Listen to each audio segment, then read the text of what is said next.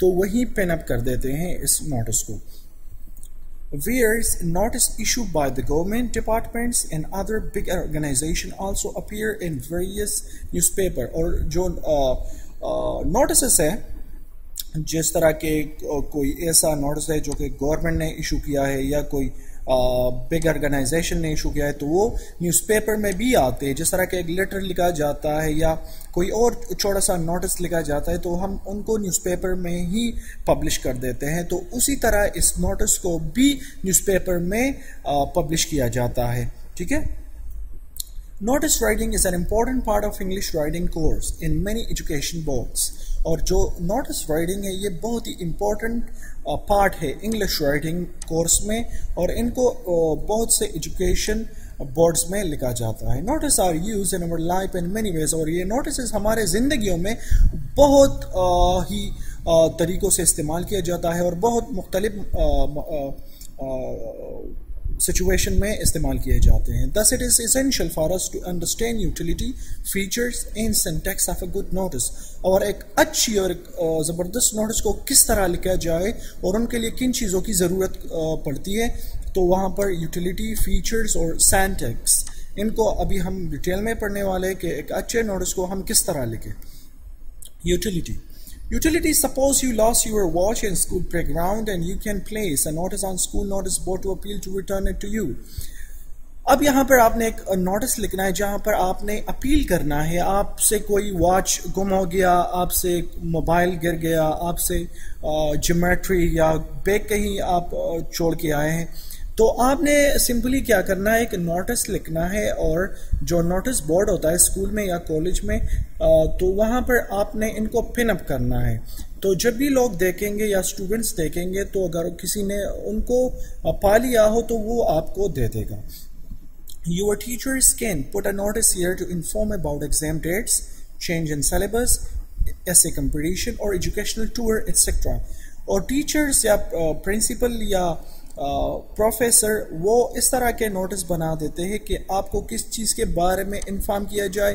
Exam dates کے بارے میں آپ کو بتا دیا جائے، چاہے اگر سلیبس یا کنٹینٹ میں کوئی چینجز آئی ہو تو وہ آپ کو اور نوٹس بورڈ پہ لگا دے، یا کوئی ایسے کمپٹیشن ہو یا ایجوکیشنل ٹور ہو کہیں کا تو تو وہ نوٹس بورڈ پہ لگا دیا جاتا ہے. You must have seen public notice in newspaper given by government, lawyers or some company. These bring public attention to some important issues. آپ نے یہ پبلک نوٹس دیکھا ہوگا جو کہ نیوز پیپر میں دیا ہوتا ہے گورنمنٹ والوں نے یا جو ایڈوکیٹس ہے یا کوئی کمپنی ہے وہ زیادہ تر کسی مسئلے کے بارے میں انہوں نے نوٹس لکھا ہو تاکہ جو لوگ ہیں ان کی اٹینشن کو اپنی طرف اور اس نوٹس کی طرف مائل کر سکے. تو اس طرح کے نوٹس ہم نیوز پیپر میں پھر پبلش کر دیتے. Interested viewers of a notice can be specific like students of a school or general like readers of a newspaper. اور ان کے زیادہ تر اسپیسیفک ویورس ہوتے ہیں. اسپیسیفک سے کیا مراد ہے؟ چاہے اسٹوڈنٹس ہو چاہے ریڈرس ہو. اسٹوڈنٹ اسکول میں دیکھتے ہیں، ان کو پڑھتے ہیں، اور ریڈرز جو ہیں وہ نیوز پیپر میں دیکھتے ہیں. تو جس طرح کی یہ اسپیسیفک نوٹسز کی یا نوٹسز کی اسپیسیفک ریڈرز ہوتے ہیں یا اسپیسیفک لوگ ہوتے ہیں. Notices are actually needed to be pasted, clipped or published at a place where many interested person visit to look for information. ان کو ہم پیسٹ کرتے ہیں بورڈ پہ یا کلپ کرتے ہیں یا پبلش کرتے ہیں کسی نیوز پیپر میں یا کہیں پر ایسے جگہوں میں رکھ دیتے ہیں جہاں پر انٹرسٹڈ پرسن وزٹ کرتے ہو اور اسپیسیفک پیپل یا اس طرح کے پیپل آتے ہو، لوگ آتے ہو جو کہ ان چیزوں میں انٹرسٹ رکھتا ہو کہ وہ کسی انفارمیشن کے لیے دیکھے، کسی نیوز کے لیے دیکھے. ٹھیک ہے. اچھا، ان کے بعد دس پلیس، یہ پلیس کون سا ہو، یہ جگہ کون سا ہو سکتا ہے؟ This place can be notice board of a school, reception desk. جس طرح ریسپشن ڈیسک کہاں ہوتا ہے، جب ہم ریسٹورینٹ ہوٹل جاتے ہیں تو وہاں پر مینیو دیکھتے ہیں تو مینیو کے ساتھ یہ زیادہ تر رکھے ہوتے ہیں تو وہاں پر بھی آپ کو یہ جا سکتا ہے. یا جو کہ ہم آفیسز ہوتے ہیں تو وہ آفیسز جہاں پر ریسپشن ہوتے ہیں تو وہاں پر بھی ہوتے ہیں، جس طرح کے کوئی کورس کا ایڈورٹیزمنٹ ہو یا کوئی اور چیز ہو. بینک پر بھی ہوتے ہیں جہاں پر آپ وہاں پر جہاں پر صوفے رکھے ہوتے ہیں تو وہاں پر ایک ٹیبل بھی ان لوگوں نے رکھا ہوتا ہے, تو وہ اس ٹیبل پہ زیادہ تر جو نوٹس ہے وہاں پر وہ بھی موجود ہوتے ہیں اور ریسپشن میں بھی موجود ہوتے ہیں. Court, websites of a government department or any company. Notice column of a newspaper or any other place where people come frequently. جہاں پر لوگ زیادہ آتے ہیں تو وہاں پر یہ نوٹس بورڈ لگا دیا جاتا ہے یا پن اپ کیا جاتا ہے یا کلپ کیا جاتا ہے. ٹھیک ہے. اچھا, ان کے فیچرز کیا ہے؟ ان کے کچھ فیچرز ہے تاکہ ہم اگر ایک نوٹس لکھتے ہیں تو وہاں پر اس طرح کے فیچرز ہمیں اپنے دماغ میں بٹھانے ہیں اور رکھنے ہیں تاکہ ایک اچھا نوٹس لکھا جائے. A good notice should have the following features. Brief, a notice should provide information in minimum number of words. ایک نوٹس کو آپ نے زیادہ سے زیادہ کم لفظوں سے فل کرنا ہے کہ آپ نے کم سے کم لفظ لکھے اور پریسائز لکھے تاکہ لوگوں کو ایزیلی سمجھ آ جائے. جب بھی ہم دیکھتے تو اس طرح ریڈر ہوتے کہ وہ بس جو اسپیسیفک ورڈز ہوتے ہیں ان کو پک اپ کر دیتے ہیں اور باقی جو irrelevant انفارمیشن ہے وہ چھوڑ دیتے. تو ہم نے بھی یہی 40 to 50 ورڈز نوٹس لکھنا ہے. 40 to 50 ورڈز ان کو کمبائن کر کے ایک نوٹس اچھی نوٹس تیار کرنا ہے. ٹھیک ہے. Sentence should be short. Sentence کو بہت ہی شارٹ رکھنے. ٹھیک ہے. نو ریپیٹیشن, اور ریپیٹیشن تو بالکل آپ نے نہیں کرنا. No introduction, only to the point information. صرف ٹو دا پوائنٹ انفارمیشن آپ نے لکھنا ہے اور پرووائڈ کرنا ہے, نہ کہ you just started beat around the bush. Okay. Complete. Second number, notice should provide information, complete information. If you are writing notice about a sports competition, it should tell about participation criteria like age limit, fees if any, date, venue, chief guest and price. اگر آپ نے کوئی sports notice لکھنا ہو اور sports competition کے بارے میں لکھنا ہو تو وہاں پر آپ نے سارا ڈیٹیل ہے وہ دینا ہے, جس طرح کے کرائٹیریا کیا ہے, کون سے ایج کے لوگ آ سکتے ہیں, ان کے لیے کوئی ایج کرائٹیریا ہے, کوئی لمٹ ہے, فیس اگر ہو تو کتنا ہے, ڈیٹ, وینیو, چیف گیسٹ ہونے اور ان میں پرائس کون سے ہے. Authority. Notice must include name of authority who is issuing the notice. It can be you, as in the case of watch lost in school playground, teacher, principal, manager of bank, secretary of departments. یا school کا جو principal ہوتا ہے یا university کا جو بندہ ہوتا ہے جو کہ یا اس طرح کے گورنمنٹل میں ہر ڈپارٹمنٹ میں اپنا ہیڈ ہوتا ہے تو اس ہیڈ نے آپ یہ چیز کرنا. ٹھیک ہے. اچھا, فورتھ نمبر جو ہمارے ساتھ آپشن ہے clarity. There should not be any ambiguity and the information message should be straightforward. اور نوٹس میں کوئی ایمبیگوٹی نہیں رکھنی, کوئی کنفیوژن نہیں رکھنا, آپ نے کوئی انفارمیشن اس طرح نہیں لکھنا جو کہ ریڈر کو سمجھ نہ آ جائے. آپ نے بالکل کلیئر لکھنا ہے اور میسج اسٹریٹ فارورڈ لکھنا ہے. ٹھیک ہے. اچھا, ان کا سینٹیکس کس طرح ہوگا, سینٹیکس ورڈنگ کس طرح آپ نے کرنی ہے. ٹھیک ہے.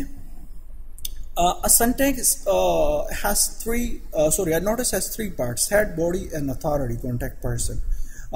Head, it is the eye catcher. It tells the main topic or issue of the notice.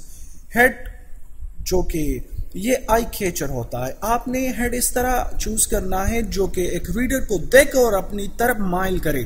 تو اس طرح آپ نے ایک ہیڈ رکھنا ہے. جس طرح آپ بھی کوئی بھی نوٹس اٹھا لے تو وہاں پر ان لوگوں نے ایک ہیڈ دیا ہوتا ہے. جس طرح کہ یہاں پر میں نے کچھ ایگزامپلس دیا ہے نوٹس کا. ڈانس کمپٹیشن, تو آپ نے اوپر یہاں پر آپ نے کیا لکھنا ہے, ڈانس کمپٹیشن. یا notice annual magazine of school sports competition, change in interest rates of bank. So اس طرح کے جو آپ نے کیا کرنا ہے, ہیڈ رکھنے ہیں. ان کے بعد باڈی ہے. All information is provided. جو بھی انفارمیشن آپ نے لکھنا ہے تو یہ باڈی میں آپ نے لکھنا ہے. نوٹس کا جو باڈی ہے نا, ان میں آپ نے پرووائڈ کرنا ہے. Authority اور contact person, name اور in signature of a notice issuing authority. جو authority ہے یہاں پر ان کا signature ہونا چاہیے اور ان کا name ہونا چاہیے.